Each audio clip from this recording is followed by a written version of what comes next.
الحمد لله رب العالمين والصلاة والسلام على سيد الأنبياء والمرسلين محمد وعلى آله وصحبه أجمعين أما بعد.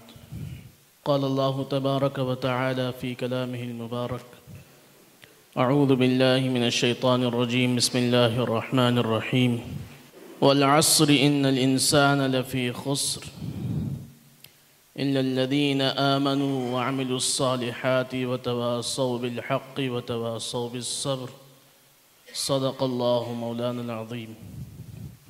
بیلگام کے اس تاریخی ضلع میں All India Muslim Personal Law Board کے شعبہ اصلاح معاشرہ اور یہاں کے مقامی تنظیموں اور جماعتوں، علماء اور دانشوران، سماجی کارکنان، نوجوان بھائیوں بہنوں، مائیں اور ملت کے ہر طبقے سے تعلق رکھنے والے سنجیدہ حضرات کی کوششوں سے یہ اہم ترین نشست فکری اور تہذیبی ارتداد اسباب و حل کے عنوان سے منعقد ہوئی ہے.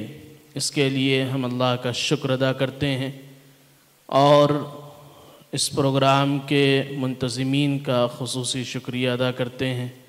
فکری اور تہذیبی ارتداد کی ہم جب بات کرتے ہیں تو ایسا محسوس ہوتا ہے کہ سب سے پہلے اس سینٹنس کو ڈیفائن کیا جائے اور بتایا جائے کہ فکری اور تہذیبی ارتداد کیا ہے اور اس کی ضرورت کیوں پڑ گئی، اچانک بات کرنے کی کیوں ضرورت پڑی اس پر. کیونکہ عام طور پر جہاں بھی ہم جا رہے ہیں اس موضوع پر، ہماری چھوٹی اور بڑی بہنیں، ہماری مائیں اور ملت کے نوجوان ہمارے مخاطب ہیں. دیکھیے، ارتداد کے معنی آتے ہیں ایک طرف سے کسی دوسری طرف چلے جانا، اور اس کے 3 درجے ہیں. ہم سب اللہ کو ماننے والے ہیں، محمد الرسول اللہ صلی اللہ علیہ وسلم کے امتی ہیں. ہمارا کلمہ لا الہ الا اللہ محمد الرسول اللہ صلی اللہ علیہ وسلم ہے. قرآن کریم نے اس کلمے کو ڈیفائن کرتے ہوئے، ایکسپلین کرتے ہوئے کہا کہ اے محمد صلی اللہ علیہ وسلم آپ کہیے: ان صلاتی و نسکی و محیای و مماتی للہ رب العالمین لا شریک لہ وبذالک امرت وانا اول المسلمین. کہ میری نماز، میری زندگی کا ہر ایک عمل، میری قربانی، میرا سب کچھ اللہ کے لیے ہے. اس اللہ کے لیے جس کا کوئی شریک نہیں ہے، جس کا کوئی ثانی اور کوئی ہمسر نہیں ہے. اور اس کے بعد یہ کہیں کہ ہمیں حکم دیا گیا ہے کہ میں مسلمان ہوں. ہم سب مسلمان ہیں اور بحیثیت مسلمان ہونے کے اللہ رب العزت نے ہمیں کچھ ذمہ داریاں دی ہیں، جن ذمہ داریوں کو ادا کرتے ہوئے اگر ہم اس دنیا سے جائیں گے تو ہمارے ہی بارے میں قرآن مقدس نے کہا ہے وَأَنْتُمُ الْأَعْلَوْنَ إِن كُنْتُم مُؤْمِنِينَ. اور اگر ہم نے ان ذمہ داریوں کو ادا نہ کیا اور اگر ہم نے ایمان اور اسلام کے اس درس کو اپنی زندگی کا حصہ نہیں بنایا، اس چیپٹر کو ہم نے پریکٹیکلی نہیں اپنایا، تو پھر نتیجے میں ہمارا بھی انجام ان لوگوں کی طرح ہوگا کہ جن کے بارے میں قرآن مقدس نے کہا کہ ان کا ٹھکانہ اسفل السافلین ہے، یعنی جہنم کے سب سے گہرے غاروں میں سے ایک ہے. اس وقت پوری دنیا میں ایک آندھی چلی ہوئی ہے، جو لڑائی ہے مذہب اور لامذہبیت کی، جو لڑائی ہے ایتھیزم اور اسلام کی، جو لڑائی ہے الحاد اور اسلام کی.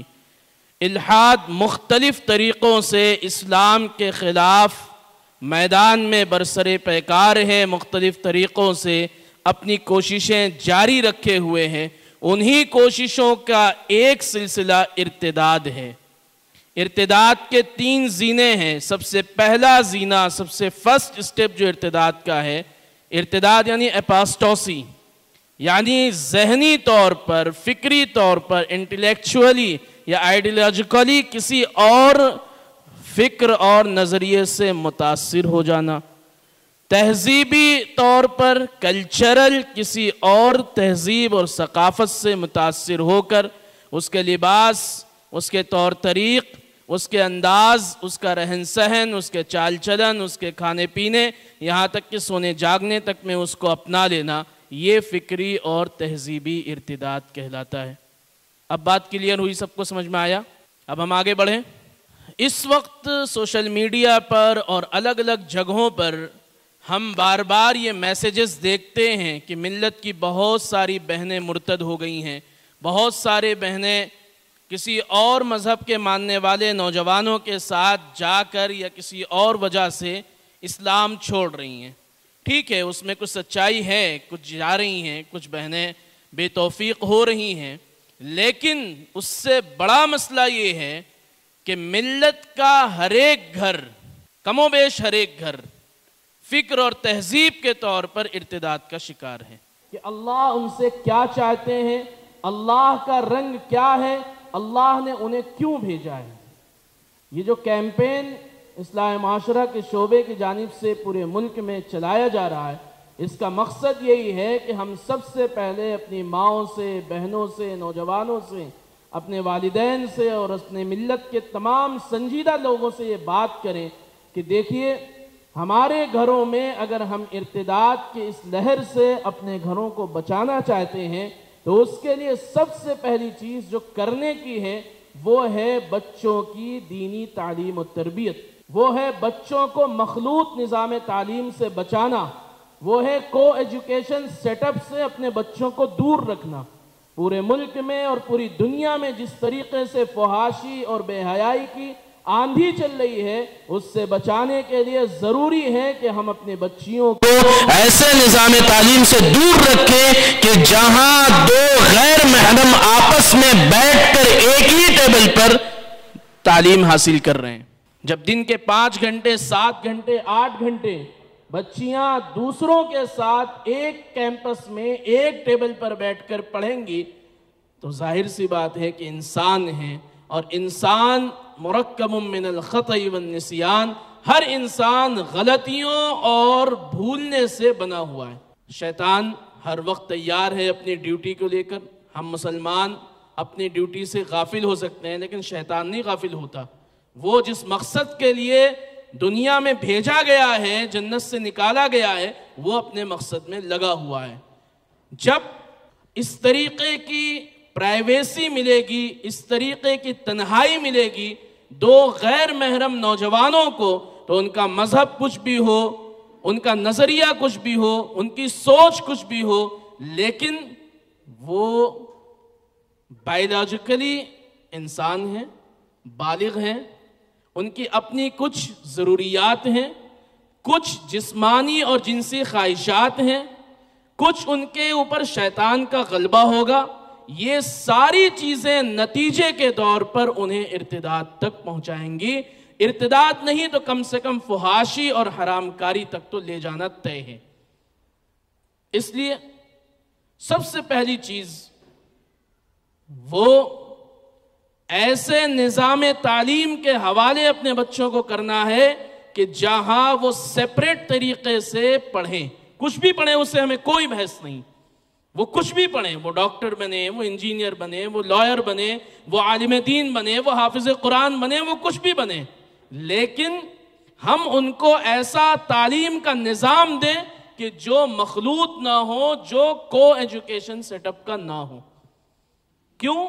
کیونکہ جب ہم وہاں 8 سال 10 سال اپنے بچوں کو چھوڑ کر رکھتے ہیں، نتیجے میں ان 8-10 سالوں میں وہ سب کچھ سیکھ لیتے ہیں اور اس طریقے سے وہ زندگی گزار چکے ہوتے ہیں کہ اب اگر ہم ان کو واپس لا کر 20 سال کے بعد یہ چاہیں کہ یہ کسی ایک چھڑی سے یا ایک تنکے سے یا ایک ڈانٹ سے یا ایک تقریر سے، ایک چینل پر کچھ سننے سے یہ رابعہ بصریہ بن جائیں یا یہ ولی الہی بن جائیں، یہ پاسبل نہیں ہے۔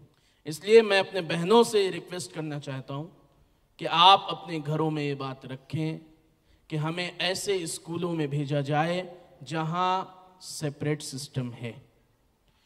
دوسری بات جو اس کیمپین میں ہم عرض کر رہے ہیں وہ یہ ہے کہ دیکھیے، یہاں ہماری بہنیں بڑی تعداد میں بیٹھی ہوئی ہیں، ہماری مائیں بیٹھی ہوئی ہیں، بہت صاف طور پر یہ بات سمجھنے کی ضرورت ہے کہ ہمارا یہ جو لباس ہے یہ ہماری شناخت اور ہماری آئیڈینٹی ہے، یہ ہماری پہچان ہے۔ ہم اپنے اس لباس سے، اس آئیڈینٹی سے اور اس شناخت سے کمپرومائز کرنے کا تصور بھی نہیں کر سکتے ہیں۔ یہ حجاب، یہ نقاب، یہ شلوار قمیص، یہ اس مقصد سے ہمیں پہنایا جاتا ہے اور ہم پہنتے ہیں تاکہ ہمارا بدن چھپا رہے، باڈی ہمارا کور رہے، اسی لیے تو کپڑے پہنتے ہیں۔ ورنہ جانوروں میں اور انسانوں میں کوئی فرق نہیں بچتا ہے کہ اگر انسان ایسے کپڑے پہننے شروع کر دیں کہ جس سے ان کا باڈی کور نہ رہ پائے، ان کے بدن کے اعضاء دوسرے دیکھ لیں، وہ اتنے چست لباس پہنے کہ دوسرے دور سے دیکھ کر سمجھ جائیں کہ باڈی میں کون سا پارٹ کہاں پر ہے، تو پھر جانوروں اور انسانوں میں کوئی فرق نہیں بچتا ہے۔ اس لیے پچھلے 10-15 سالوں سے ہمارے یہاں ایک ایسے کلچر نے جنم لیا ہے کہ جس میں چھوٹے کپڑے پہننا، شارٹس پہننا اور اس سے بھی آگے بڑھ کر لیگنز پہننا، ایسے چست لباس پہننا کہ جس میں پورا بدن لوگوں کو نظر آ جائے۔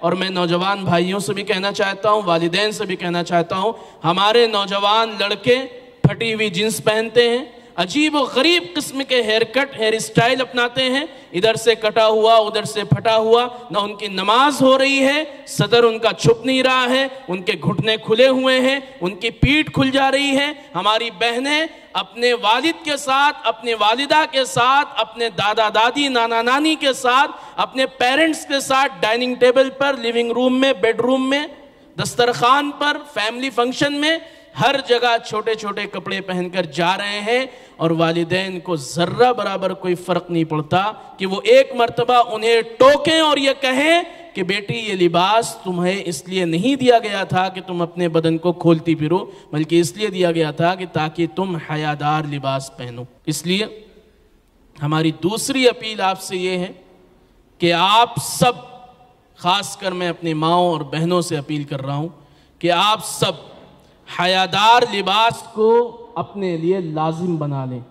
لہٰذا ایسے لیگنز، ایسے شارٹس اور ایسے چھوٹے چھوٹے کپڑے جو ہم نے اپنے بچیوں کے لیے اس لیے اجازت دے رکھی ہے کہ ابھی تو یہ چھوٹی ہیں، یہ چھوٹی چھوٹی بنا کر، اور یہ 7 سال سے 15-16 سال کی عمر تک انہیں اس کے لیے پرمیشن دینا، اور پھر اچانک ایک دن یہ طے کر لینا کہ آج سے یہ پورا ڈریس پہنیں گی، ان کو بغاوت کے راستے پر لے جانا ہے۔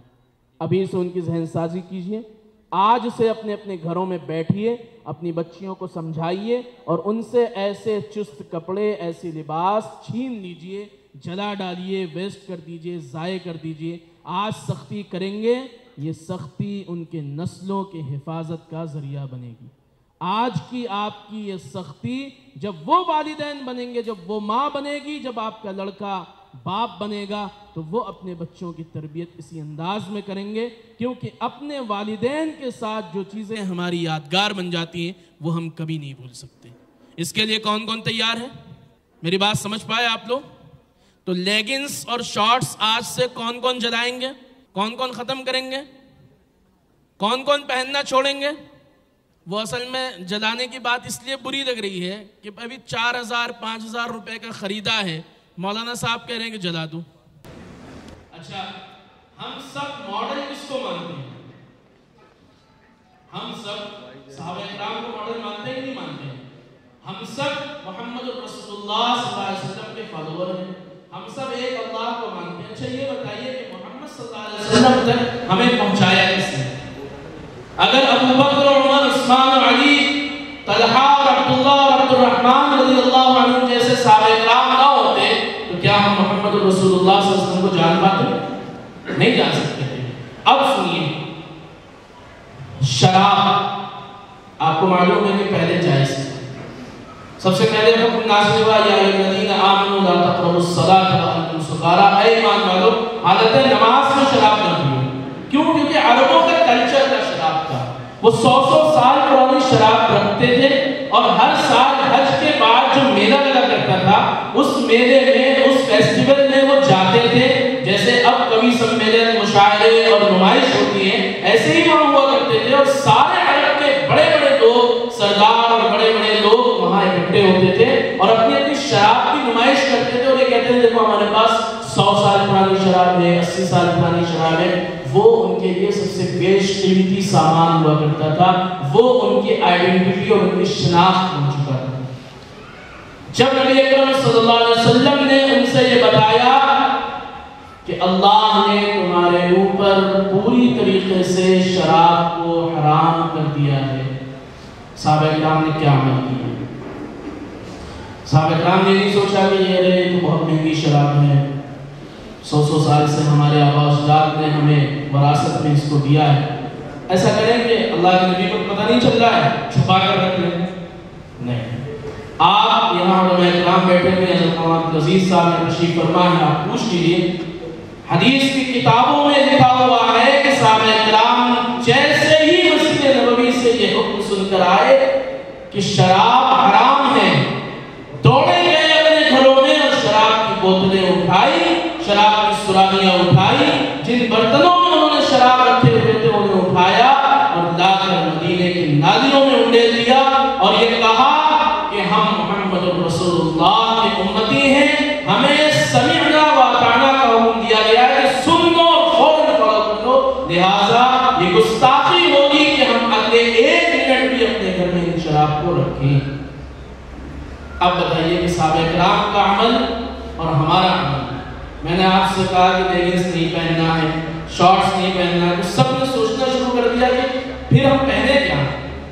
میں اس لیے یہ بات کہہ رہا ہوں، نمبر 1 اللہ کا حکم ہے کہ ایسے لباس پہنو جو حیادار ہو، نمبر 2 وہ بچیاں اور وہ والدین جو آج اس کو اپنے لیے بوجھ سمجھ رہے ہیں، اگر آج انہوں نے اپنے آپ کو اس کے لیے پریپیئر نہیں کیا اور اپنے ان چست اور بے حیائی والے لباس کو اپنے گھروں سے نہیں ہٹایا تو تیار رہیں، اگلے 10 سے 15 سال نہیں 5-7 سالوں میں ہی بچیاں کھڑے ہو کر اپنی ماؤں سے کہیں گی کہ اماں یہ اولڈ فیشن کے کپڑے پہننا چھوڑ دیجئے، ہماری طرح آپ بھی بے لباس ہو جائیے، ہماری طرح آپ بھی چھوٹے چھوٹے کپڑے پہننا شروع کر دیجئے، یہ ہونے والا ہے۔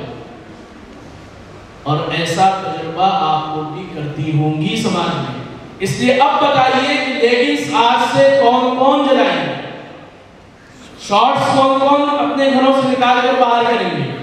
پھر جب آپ اس طریقے کا عمل شروع کریں گے تو پھر یہ کرنا ہے کہ اپنے بھائیوں کے وہ پھٹی ہوئی جینس کو سل دینا ہے، سوئی اٹھانا ہے اور سل دینا ہے۔ وہ کہیں گے یہ تو بہت مہنگا ہے، اور یہ جس کمپنی کا ہے وہاں اگر آپ بالکل صحیح جینس لیں گے تو 2000 کی ہے، اور اگر پھٹی ہوئی جینس لے کر آئیں گے تو 4000 کی ہے۔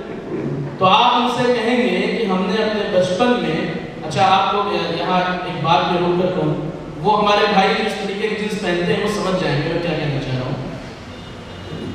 آج سے 5 سال 10 سال پہلے اگر گھر پر دستک ہوئی، دروازے پر کسی نے کنڈی کھٹکھٹایا اور اماں ابا نے جھانک کر دیکھا کہ باہر پھٹے پرانے کپڑے پہن کر کوئی کھڑا ہوا تو سب سے پہلے کیا کرتے تھے؟ بچوں کے ہاتھ میں 2-4 روپے تھمایا، یہ ہوتا تھا نا۔ 10 سال کے بعد ایسا کیا ہو گیا ہے کہ مسجد میں دیکھ رہے ہیں، نماز میں دیکھ رہے ہیں، فنکشن میں دیکھ رہے ہیں، وہ دونوں گھٹنے پھٹے ہوئے ہیں، کبھی یہاں سے پھاڑ رکھا ہے، کبھی یہاں سے پھاڑ رکھا ہے، کبھی یہاں پیچھے پیٹھ دکھ رہی ہے۔ بھائی جو لباس اللہ نے کور کرنے کے لیے دیا تھا، جو تمہاری تہذیب اور شناخت تھی، تم نے اس کو بیچ کھایا۔ اس لیے جب آپ اس طرح کا عمل کریں گی پھر اپنے بھائیوں کو سمجھائیے۔ وہ جو ہیئر کٹس ہیں، یہاں سے پورا وہ بالکل سالم گھوڑا نظر آ رہا ہے اور ادھر سے گدھا دکھ رہا ہے، بالکل عجیب و غریب قسم کے ہیئر کٹس چلے آ رہے ہیں۔ چھپکلی لوگ بنوا رہے ہیں اپنے سروں پر، عجیب عجیب جانوروں کی تصویریں بنوا رہے ہیں۔ اللہ نے اتنا بہترین پیارا انسان بنایا، قرآن میں فرمایا لَقَدْ خَلَقْنَا الْإِنسَانَ فِي أَحْسَنِ تَقْوِيمٍ، اور وہ تلا ہوا ہے کہ نہیں صاحب ہم اچھے سچے انسان نہیں بن سکتے، ہم انسان نہیں بلکہ جانور اچھے لگتے ہیں۔ اس لیے مائیں بہنیں اپنے بھائیوں کو بھی سمجھائیں اور خود بھی اس پر عمل کریں گے۔ تو میں نے 2 باتیں کہیں، نمبر 1 کو ایجوکیشن سسٹم میں نہیں جانا ہے، اس کے لیے جن اسکولوں میں آپ جا رہے ہیں وہاں بات کریے کہ بھئی ہمارے لیے سیپریٹ کریے، جب ہم آپ کو فیس دے رہے ہیں تو آپ ہمارے لیے اتنا کریے۔ تیسری بات جو مجھے عرض کرنی ہے، یہ سب میں اس لیے بتا رہا ہوں چونکہ یہ ارتداد جو آپ بار بار سن رہے ہیں نا، عقیدے کا ارتداد بہت کم ہوتا ہے، فکر اور تہذیب کا ارتداد ہر گھر میں ہے، دوسروں کی تہذیب سے متاثر ہونا عام بات ہے۔ وجہ کیا ہے کہ جب احساس کمتری پیدا ہوتی ہے اور یہ لگتا ہے کہ زمانہ جو کر رہا ہے وہی ترقی کا راز ہے، ہم تو بہت پچھڑے ہوئے لوگ ہیں، جب یہ احساس کمتری پیدا ہوتی ہے تو فکر اور تہذیب ہم دوسروں کی اپنانا شروع کر دیتے ہیں۔ ہوا کیا؟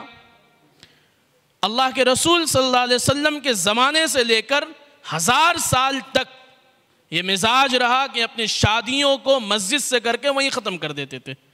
خود 150 سال پہلے کا واقعہ، دارالعلوم دیوبند کے بانی حجت الاسلام مولانا محمد قاسم صاحب نانوتوی رحمۃ اللہ علیہ نے اپنے ایک شاگرد مولانا عبداللہ انصاری صاحب کو وہ بتاتے ہیں، انہوں نے لکھا ہے باضابطہ کہ عصر کی نماز کے وقت حضرت الاستاذ نے کہا کہ بیٹا اپنے گھر والوں کو بلا لو، مجھے ایک ضروری بات کرنی ہے۔ نانوتا دیوبند سے تقریباً 35-40 کلومیٹر کی دوری پر ہے، اس وقت گھوڑے سے یا پیدل آیا جاتا تھا۔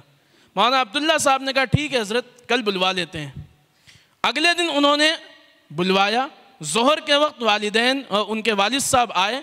مولانا نے کہا کہ بھئی آپ کا بیٹا مجھے پسند ہے، میرے سامنے تربیت یافتہ ہے، میں نے اس کو پڑھایا ہے، میں یہ چاہتا ہوں کہ میری بچی کا نکاح اس سے کروں، اگر آپ راضی ہیں تو آج عصر میں نکاح پڑھا دیتے ہیں۔ عصر کی نماز کے بعد نکاح ہوا مسجد چھتہ میں، چھوارے تقسیم ہوئے۔ مغرب کے وقت مولانا قاسم صاحب نانوتوی رحمۃ اللہ علیہ نے کہا میاں عبداللہ ڈولی بلوا لو، اس وقت وہ ڈولی کا رواج تھا، ڈولی بلوا لو، فلاں کمرہ تمہارے لیے خاص کر دیا گیا، اپنی بیوی کو لے کر جاؤ۔ بس ہو گیا، نکاح ہو گیا۔ اگلے دن سے مولانا عبداللہ اپنے سبق میں، مولانا قاسم صاحب اپنے سبق میں، دارالعلوم کے نظام کو دیکھ رہے ہیں۔ اب کیا ہو رہا ہے؟ صاحب ہمارے گھر میں شادی ہے تو شادی کے فنکشن 10 دن پہلے سے شروع ہوں گے، اگلے 10 دن تک چلیں گے، پورے شہر کو دعوت دینی ہوگی، ویج کھانا الگ ہوگا، نان ویج الگ ہوگا، شہر بھر کو کئی طرح کے حرام کاموں میں مدعو کیا جاتا ہے شادی کے نام پر۔ جو ایک سنت رسول تھا اس کو ہم نے اپنے لیے اتنا زحمت کا ذریعہ بنا لیا، اتنا زحمت کا ذریعہ بنایا کہ ملت کا 95% طبقہ شادیوں کے نام پر قرض لے رہا ہے۔ باپ قرض لیتا ہے بیٹیوں کے نکاح کے لیے، اولادیں اس قرض کو ادا کرتے کرتے ختم ہو جاتی ہیں، گھر گروی رکھ دیے جاتے ہیں، بینک پراپرٹیز کو سیز کر دیتے ہیں، اور نتیجہ یہ ہوتا ہے کہ 2 بہنوں کی شادی کے چکر میں پورا خاندان تباہ ہو جاتا ہے۔ یہ ہم نے کیا، اور اس کی وجہ سے ملت میں ہزاروں لاکھوں ایسی خواتین بیٹھی ہوئی ہیں، ایسی بچیاں بیٹھی ہوئی ہیں کہ جن کی عمر نکلی چلی جا رہی ہے، ان کی شادیاں نہیں ہو پا رہی ہیں، کیونکہ باپ کو یہ لگتا ہے کہ اگر ہم نے 500,000 لوگوں کو کھانا نہیں کھلایا تو سماج کیا کہے گا، لوگ کیا کہیں گے۔ اور اس میں سب سے بڑا کردار ہماری ماؤں کا ہے۔ جب یہ مائیں اپنے دل و دماغ سے یہ بات نکال دیں کہ لوگ کیا کہیں گے، تو ان کی بیٹیاں بآسانی بعافیت گھروں سے رخصت ہو جائیں گی۔ جب مرد تیار بھی ہوتے ہیں تھوڑا سا نرمی برتنے کے لیے، سنت پر عمل کرنے کے لیے، تو گھر کی عورتیں کہتی ہیں ارے کیسی بات کر رہے ہیں آپ، پورے محلے کا ہم نے کھایا، اب جب دینے کا نمبر آیا تو آپ تو پورے مولوی بن گئے۔ نہیں، یہ کرنے کا کام ہے۔ ہم میں سے ہر ایک کے گھر میں 1-2 نوجوان بچیاں اس طرح بیٹھی ہوں گی کہ جن کا وقت پر نکاح صرف اس لیے نہیں ہو پا رہا ہے کہ لڑکا جہیز کا مطالبہ کر رہا ہے، شادی کے لیے بے پناہ اخراجات ہیں جس کو ہم نہیں دے پا رہے ہیں۔ اس لیے اس سلسلے میں ہمیں سنجیدگی سے غور کرنا ہے۔ All India Muslim Personal Law Board نے مسنون نکاح مہم پورے ملک میں چلایا تھا، اب بھی ہم چلا رہے ہیں، اور ہم یہ بات کر رہے ہیں کہ 3 کام کرنے ہیں ہمیں اس سلسلے میں۔ نمبر 1، جس بیٹی کی شادی ہے اس کے گھر میں ہم شادی کے دن، نکاح کے دن کھانا نہیں کھائیں گے۔ کون کون اس کو کرے گا انشاءاللہ؟ آپ کو پتا ہے شروع میں بہت کڑوا سا لگے گا، کہہ رہے پڑوسی میں سہیلی کے گھر پر شادی ہم نہیں جائیں، ایسا کیسے ہو سکتا ہے؟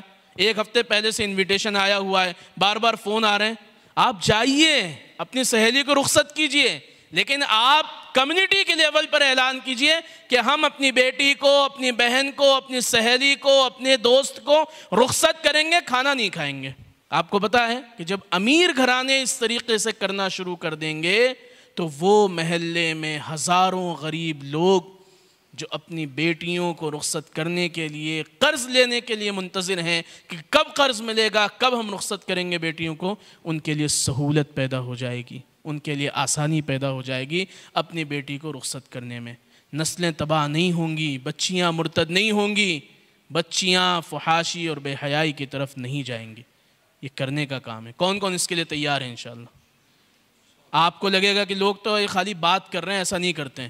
میں اور ڈاکٹر صاحب، مجھے آخری مرتبہ یاد نہیں ہے کہ میں کب کسی کی بارات میں گیا تھا یا کب کسی کے کھانے پر گیا تھا۔ میں تقریب ولیمہ کے سلسلے میں بھی اتنا سخت ہوں الحمدللہ کہ اگر مجھے پتا چلتا ہے کہ ولیمے کے نام پر بھی بے پناہ بے جا اسراف کیے جا رہے ہیں، میں نہیں جاتا ہوں۔ اپنے قریبی رشتہ داروں کے یہاں میں نہیں گیا، اور اپنے نکاح پر میں نے اپنے چچاؤں کو، پھوپھیوں کو، خالاؤں کو، کسی کو نہیں بلایا۔ صرف 3 لوگ گئے، نکاح کر کے آ گئے۔ اس کا نتیجہ یہ ہوا کہ میرے پورے خاندان میں الحمدللہ ثم الحمدللہ پچھلے 10 سالوں میں کوئی ایسا نکاح نہیں ہوا کہ جس میں 10 سے 15 ہزار روپے کے اوپر خرچ ہوا ہے۔ دعوت کرتے ہیں ایک دوسرے کی، خوب اکٹھے ہوتے ہیں، خوب کھلاتے پلاتے ہیں، لیکن شادی کے نام پر بے جا اسراف نہیں کریں گے۔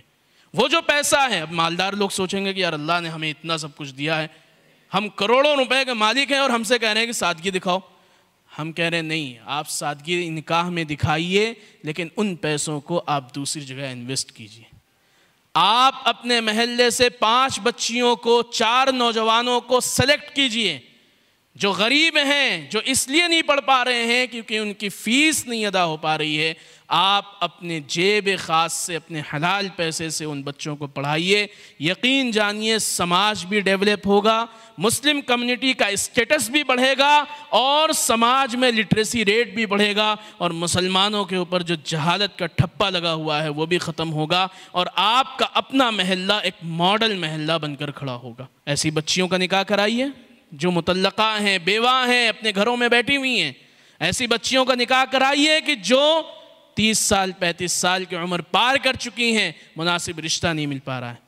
میں نوجوانوں سے اپیل کرنا چاہتا ہوں کہ آپ، ٹھیک ہے آپ کے والدین نے آپ کو پڑھا کر ڈاکٹر بنا دیا، انجینئر بنا دیا، اچھا وکیل بنا دیا، آپ سائنٹسٹ بن گئے، آپ کروڑوں روپے خرچ کر کے پڑھ کر تیار ہو گئے، لیکن خدا کے واسطے اپنے ان اخراجات کو اور اس فیس کو جو آپ نے خرچ کیا ہے اس کو لڑکی والوں سے کیش مت کیجیے۔ وہ لوگ بھیکاری ہیں جو اس انتظار میں رہتے ہیں کہ ہم تو ایسی جگہ شادی کریں گے کہ جہاں ہمیں جہاز اور ہیلی کاپٹر ملے گا جہیز میں، کیونکہ مطالبے اور ڈیمانڈز کی کوئی لمٹ نہیں ہوتی ہے۔ ڈیمانڈز بڑھتے چلے جاتے ہیں، عورت کی زندگی تباہ ہو جاتی ہے، میریٹل لائف تباہ ہو جاتی ہے۔ ایسے کتنے ہی گھرانے ہیں کہ جہاں جہیز میں لیے ہوئے سامان کو بے دردی کے ساتھ جب شوہر خرچ کرتا ہے اور استعمال کرتا ہے تو اس عورت کے دماغ میں بات آتی ہے، بار بار یہ بات آتی ہے کہ میرے والد نے کتنی محنت سے، کتنے قرضے لے کر میرے شوہر کی یہ خواہشات پوری کی، اور یہ اس بے دردی کے ساتھ اس کو خرچ کر رہا ہے، اس بے دردی کے ساتھ اس کا استعمال کر رہا ہے۔ کیوں اس کے دل میں محبت پیدا ہوگی؟ کیوں شوہر کے ساتھ وہ رہنا چاہے گی؟ وہ ایک مجبوری کا بندھن ہے جس کو وہ نبھا رہی ہے۔ اس لیے نوجوانوں کو بھی یہ سمجھنے کی ضرورت ہے کہ سادہ آسان مسنون نکاح کو ہم فروغ دیں گے، شادی کے نام پر بھیجا اسراف اور فضول خرچیوں سے ہم بچیں گے، نکاح کے دن ہم بیٹیوں کے گھر میں کھانا نہیں کھائیں گے انشاءاللہ۔ اس کے لیے کون کون تیار ہیں؟ جلدی سے ہاتھ اٹھا کر بتائیے۔ جس کو نہیں سمجھ میں آیا وہ سوال کر سکتا ہے مجھ سے کہ آپ یہ بات کیوں کہہ رہے ہیں۔ چوتھی بات نوجوانوں کو اور بہنوں کو اپنے گھروں میں کرنے کی ہے کہ بہنوں کو وراثت میں حصہ دیا جائے۔ جب بہنوں کو، بیٹیوں کو وراثت میں حصہ ملے گا تب ان کا اسٹیٹس بڑھے گا، وہ برابر میں آ کر کھڑی ہوں گی، ان کی ضروریات پوری ہوں گی، اور وہ فحاشی اور بے حیائی سے، اپنے اخراجات کو پورے کرنے سے بچیں گی انشاءاللہ۔ ہمارے سماج میں عجیب و غریب رویہ آ گیا ہے کہ کچھ جہیز میں سامان دے دیتے ہیں اور کہہ دیتے ہیں کہ بس ہم نے تو وراثت دے دی۔ نہیں، میراث ایک مستقل فریضہ ہے۔ بہنوں کو، ماؤں کو اور نوجوانوں کو اور سب کو یہ چاہیے کہ اپنے گھروں میں اس پر ڈسکس کریں اور اپنے والدین کا مزاج بنائیں کہ وہ اپنی زندگی میں ہی میراث تقسیم کر کے جائیں اور بہنوں کو حصہ دے کر جائیں۔ 4 باتیں میں نے عرض کی۔ نمبر 1، جلدی سے دہرائیے۔ نمبر 1، کو ایجوکیشن سسٹم سے بچنا ہے۔ نمبر 2، لیگنز، شارٹس جیسے بے حیائی کے کپڑے، پھٹی ہوئی جینس وغیرہ نہیں پہننا ہے۔ نمبر 3، سادہ آسان مسنون نکاح مہم کو فروغ دینا ہے، سادگی سے نکاح کرنا ہے، بغیر جہیز کے، بغیر فضول خرچی کے۔ اور نمبر 4، بہنوں کو میراث میں حصہ دینا ہے۔ 5ویں بات جو میں نے عرض کرنی ہے وہ یہ ہے کہ ہم ہر جگہ اپنی مسجدوں کو اپنے محلوں کے لیے ایک دعوت کا مرکز بنائیں، ایک کمیونٹی کا مرکز بنائیں، اپنی مسجدوں سے ہم محلے کو جوڑیں۔ اللہ کے نبی محمد عربی صلی اللہ علیہ وسلم نے مسجد سے ساری دنیا تک اسلام کا ڈنکا بجایا۔ مسجد کے اندر سارے مسائل حل ہوتے تھے۔ ایسا نہیں ہوتا تھا کہ کسی کو قرض کی ضرورت ہے تو وہ محمد الرسول اللہ کو آ کر کہے کہ آپ ذرا مسجد کے باہر چلیے، آپ سے کچھ ضروری بات کرنی ہے۔ ایسا نہیں ہے کہ کسی کے گھر میں جھگڑا ہو گیا تو وہ آ کر یہ کہتا ہو کہ سیدنا ابو بکر آپ ذرا باہر آئیے، مجھے آپ سے کچھ ضروری بات کرنی۔ نہیں، مسجد نبوی سے سارے مسائل حل کیے جاتے تھے۔ مسجد نبوی ایک پارلیمنٹ بھی ہے، مسجد نبوی اپنے آپ میں اسلامی دارالسلطنت بھی ہے، مسجد نبوی ایک بینک بھی ہے، مسجد نبوی ایک ایجوکیشن انسٹیٹیوٹ بھی ہے، مسجد نبوی ایک مدرسہ اور کالج بھی ہے، مسجد نبوی ایک دعوت کا اور تبلیغ کا مرکز بھی ہے۔ جب تک ہم اس ماڈل کو نہیں اپنائیں گے، جب تک ہم مسجدوں کی افادیت کو نہیں بڑھائیں گے، جب تک ہم اپنی مسجدوں کے دروازے سب کے لیے نہیں کھولیں گے، جب تک ہم اپنی مسجدوں میں ایک بہترین لائبریری کا انتظام نہیں کریں گے کہ جس سے محلے کے بچے اور بچیاں اپنے نیٹ کی، اپنے JEE کی، اپنے UPSC کی، اپنے لاء کی، کلیٹ کی، اپنے مدرسے میں داخلے کی، ہر چیز کی تیاری مسجد میں آ کر کریں، جب تک ہم اپنی مسجدوں میں غیر مسلموں کو وزٹ نہیں کرائیں گے، جب تک ہم اپنی مسجدوں کو ایک مکمل چیریٹی کے طور پر سینٹر نہیں بنائیں گے، جب تک ہماری مسجد وار جماعت کو، مسجد میں آنے والے نمازیوں کو یہ پتہ نہیں ہوگا کہ اس محلے کے 40 گھروں میں سے کون سا ایسا گھر ہے کہ جہاں آج چولہا نہیں جلا، جب تک مسجد کے نمازیوں کو یہ پتہ نہیں ہوگا کہ محلے کے 40 گھرانوں میں، مسجد کے پڑوس کے گھرانوں میں کئی نوجوان ایسے ہیں جو ڈرگس لے رہے ہیں، جو نشہ کر رہے ہیں، کئی بیٹیاں ایسی ہیں جو مطلقہ اور بیوہ ہیں، کئی لوگ ایسے ہیں جو بیمار ہیں، اس وقت تک مسجد صرف نماز کے لیے ایک سجدہ گاہ تو بن سکتی ہے، مسلمانوں کا ایک ماڈل عبادت گھر نہیں بن سکتا جو اللہ کے نبی صلی اللہ علیہ وسلم ہمیں دے کر گئے تھے۔ اس لیے ہم اپنی مسجدوں کے سلسلے میں غور کریں۔ سبھی لوگ جو اپنی مسجدوں میں نماز پڑھتے ہیں وہ اپنی مسجد کا ایک رجسٹر بنائیں، محلے کے سارے گھروں کو جانچیں اور دیکھیں کہ کن گھروں میں کیسی ضرورت ہے، کس بچے کی فیس نہیں ادا ہو پا رہی ہے، کس بہن کا نکاح نہیں ہو پا رہا ہے، کس باپ کو، کس ماں کو، کس بوڑھی عورت کو بیماری کی وجہ سے علاج نہیں ہو پا رہا ہے۔ مسجد کے لوگ 100 200 روپے آپس میں ملا کر جب اس مسئلے پر کام کریں گے، بچیوں کے تعلیم کے فیس ادا کریں گے، بچوں کو تعلیم دلائیں گے، مسجد کے پورے کیمپس کو اور محلے کو نشے سے مکت کرائیں گے۔ گٹکا بیچنے والوں کو، شراب بیچنے والوں کو، ڈرگس بیچنے والوں کو، جہالت پھیلانے والوں کو جا کر سمجھائیں، بتائیں کہ اس محلے میں آپ کو اس طرح کے کام کرنے کی ضرورت نہیں ہے، اس کے متبادل دوسرے روزگار ہیں، آپ وہ اپنائیے۔ جب ہم مسجدوں کو اس طریقے سے استعمال کریں گے تو مسلمانوں کا ہر فرد مسجد سے جڑے گا، پھر آپ کو بار بار جا کر کنڈیاں کھٹکھٹا کر کہنے کی ضرورت نہیں پڑے گی کہ چلو نماز پڑھنے آؤ، اسے پتہ ہے کہ میرے مسائل کا حل مسجد سے ہوگا۔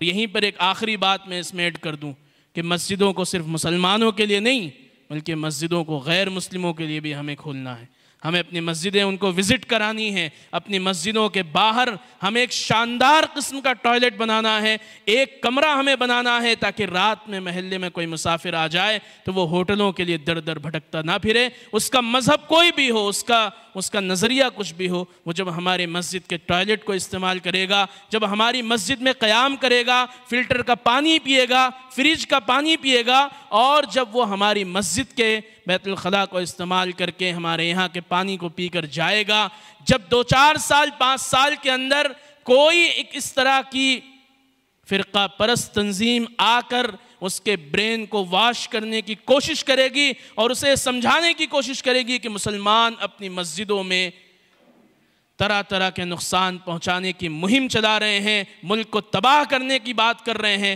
وہ کھڑا ہو کر گریبان پکڑ لے گا کہ کیسی بات کر رہے ہو بھائی، میں نے ان کی مسجد کے ٹوائلٹ کو استعمال کیا ہے، انہوں نے کبھی اس وقت تو مجھے نہیں منع کیا. جو اپنی مسجدوں کو ہمارے ٹوائلٹ تک کے لیے کھول دینا چاہتے ہیں ان کے اوپر اس طرح کا الزام ہمیں برداشت نہیں ہے. یہ دعوتی نقطہ نظر سے ہمارا کردار ہونا چاہیے. ہم اپنے محلے کے غیر مسلم بھائیوں کے گھروں کو کھٹکھٹائیں, انہیں جا کر پوچھیں کہ بھیا آپ کے گھر میں کوئی بیمار تو نہیں ہے. بچیاں بھی اس پر توجہ دیں. اپنے محلے میں, اپنے پڑوس میں کبھی ٹھیک ہے آپ کو شوربہ بھیجنے میں, سالن بھیجنے میں تکلف ہوتا ہے, کبھی کیلے بھجوا دیا, کبھی بچوں کے لیے ٹافی بھجوا دی. یہ ہمارا دعوتی کردار ہے. اس کردار کو ہم زندہ کریں گے تو نفرتوں کا خاتمہ ہوگا, محبتیں پنپیں گی اور سماج آپس میں ایک دوسرے کے ساتھ مل کر آگے بڑھے گا, ملک بھی آگے بڑھے گا, اسلام کا پرچم بھی بلند ہوگا اور اسلام کا جو صحیح معنی کا تصور ہے وہ ہم زندہ کر پائیں گے اپنے عمل سے. یہ 5ویں بات میں نے آپ کے سامنے عرض کی ہے. اور آخر میں ایک بات بہت صاف طور پر سمجھ لینے کی ضرورت ہے کہ ہم سب ایک اللہ کے ماننے والے ہیں, محمد الرسول اللہ صلی اللہ علیہ وسلم کے امتی ہیں. ہم اپنی شناخت, اپنی آئیڈنٹیٹی اور اپنی پہچان اور اپنی تہذیب اور اپنے کلچر اور اپنے شاعر کے ساتھ اس ملک میں تھے, ہیں اور رہیں گے انشاءاللہ. نہ ہمیں ڈرنے کی ضرورت ہے, نہ گھبرانے کی ضرورت ہے, نہ ہمیں پریشان ہونے کی ضرورت ہے. حالات کیسے بھی ہوں, کتنے ہی مایوس کن حالات کیوں نہ ہوں, ہم جس نبی کے ماننے والے ہیں, مکے میں اس نبی نے ہمیں سکھایا کہ اقلیتیں, مائنورٹیز کس طریقے سے پریشانیوں کے باوجود اکثریت کے ساتھ زندگی گزارتی ہیں اور کیا ان کا بیہیویئر ہونا چاہیے, کیا رویہ ہونا چاہیے. اس لیے ہم اپنے نبی کی تعلیمات پر عمل کرتے ہوئے اپنی تہذیب, اپنے فکر اور اپنے شناخت کے حفاظت کے لیے جد و جہد کریں گے اور اللہ سے توفیق مانگیں گے, دعا مانگیں گے اور ہم اپنے سماج کو فائنینشلی طور پر مضبوط کریں گے. سیونگ کر کے پیسوں کو غلط طریقے سے خرچ کرنے سے بچ کر ان پیسوں کو ہم استعمال کریں گے بچوں اور بچیوں کی فیس میں, تعلیم میں, غریبوں کو بے روزگاری دور کرنے میں, انہیں اپنے برابر کھڑا کرنے میں. یہی مقصد ہے زکوٰۃ کا, یہی مقصد ہے صدقات کا, یہی مقصد ہے اسلام کے کتنے بڑے کانسیپٹ کا کہ تاکہ دولتم بین الاغنیاء منکم, کہ مال تمہارے مالداروں کے ہاتھوں کی میل بن کر نہ رہ جائے. ایسا نہ ہو کہ بس 4% لوگ بلینئر بن جائیں اور پورا ملک فقیر ہو جائے. اس لیے ہمیں اس کو کرنے کی ضرورت ہے. آخر میں 5 وعدے آپ سے لے کر اپنی بات ختم کرتا ہوں. نمبر 1, آج سے شارٹس اور لیگن پہننا کون کون بند کریں گے انشاءاللہ. نمبر 2, مسنون نکاح کو اپنے گھر سے کون کون زندہ کریں گے. بیٹیوں کی شادی کے دن ان کا کھانا کون نہیں کھائیں گے. جہیز نہ لینا ہے نہ دینا ہے انشاءاللہ. ڈی جے باجا اور اس طریقے کی ساری خرافات پر تو ہم بات کر ہی نہیں رہے ہیں, کیونکہ وہ تو اب لوگوں کو سمجھ میں آ گیا ہے کہ صاحب یہ خرافات ہیں. لیکن یہ جو حلال طریقے سے ہمارے حضرت الاستاذ مفتی سعید صاحب رحمۃ اللہ علیہ فرمایا کرتے تھے کہ حلال طریقے سے بھی مسلمانوں نے عیاشیوں کے بڑے راستے اپنا رکھے ہیں. ہمیں ان تمام چیزوں کو ختم کرنا ہے. اور تیسری بات ہم یہ عرض کر رہے ہیں کہ ہم اپنے گھروں میں, اپنے محلوں میں, اپنی مسجدوں میں, اپنے ہر جگہ تعلیم بالغہ کا نظم کریں گے. عورتیں, مرد کسی بھی عمر کے اسٹیج پر ہوں وہ مکمل دین کو سیکھیں, مکمل اسلام کو سیکھیں. اس کے لیے مسجدوں میں امام صاحب کو یا کسی عالم دین کو اپوائنٹ کر کے باضابطہ دن میں 1 گھنٹہ, کوئی رات میں 1 گھنٹہ دے دیں جس میں وہ اسلام کی بنیادی تعلیم دیں. اور محلے میں کسی ایک گھر میں خواتین کے لیے اس کا انتظام کیا جائے تو انشاءاللہ ہمارا یہ معاشرہ, ہمارا یہ سماج تہذیبی اور فکری ارتداد سے بچے گا. ہمارے بچیاں, ہمارے بچے عقیدے کے طور پر مضبوط ہوں گے اور ان کے دل و دماغ پر اسلام کی شناخت, اسلام کی پہچان اور اسلام کا شعار چھپ جائے گا. اور انشاءاللہ توحید کی فضائیں اور توحید کی شعائیں اور توحید کی روحانیت پورے ملک میں اور پورے ملت پر چھائے گی. اللہ رب العزت ہم سب کو کہنے سننے زیادہ عمل کرنے کی توفیق عطا فرمائے. وآخر دعوانا ان الحمدللہ رب العالمین.